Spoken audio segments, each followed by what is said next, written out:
பொறுத்தவரைக்கும் popularity is a thread அப்படின்ற மாரி சொல்லுவாங்க. இந்த உலகத்துல நம்பிக்கை அப்படின்னு சொல்லப்படுற விஷயம், நீங்க ஒருத்தர்கிட்ட சம்பாரிக்கிறதா இருக்கலாம். இல்ல ஒருத்தர் வந்து அவங்களோட நம்பிக்கைய வந்து உருவாக்குறதா இருக்கலாம் உங்ககிட்ட. 2மே சாதாரணமான விஷயம் கிடையாது. இந்த நம்பிக்கை அப்படின்னு சொல்லப்படுற விஷயம், ஒரு விஷயத்து மேல ஒரு பெர்சன் மேல உருவாகுது அப்படின்னு பார்த்தீங்கன்னா, it will take so long time. அப்படி இந்த நம்பிக்கை அப்படின்னு சொல்லப்படுற உருவாகுற விஷயம் நீங்க பண்ணணும் அப்படின்னு பார்த்தீங்கன்னா, நீங்க ஹைட் ஆகி தான் இருக்கணும். நீங்க ஹைட் ஆயிருந்தா மட்டும் தான், உண்மையா யார நம்பலாம், உண்மையா யார நம்பக்கூடாது அப்படின்றது உங்களுக்கு தெரியும்.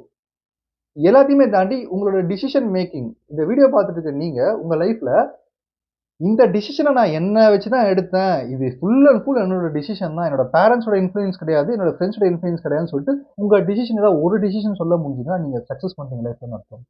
அப்ப அந்த டிசிஷன் மேக்கிங் கூட இங்க இன்ஃப்ளூயன்ஸ் பண்ணிட்டு இருக்காங்க. ஆப்வியஸா பாப்புலாரிட்டி எல்லாருக்குமே பிடிக்கும். பாப்புலாரிட்டில எவ்வளோ தூரம் வந்து ஒரு ஹாப்பினஸ் இருக்கோ, எவ்வளோ தூரம் வந்து ஒரு பாசிட்டிவ் இருக்கோ, அதே நெகட்டிவும் இருந்துட்டு தான் இருக்கு. ஏன்னா இங்க பாப்புலாரிட்டிக்காக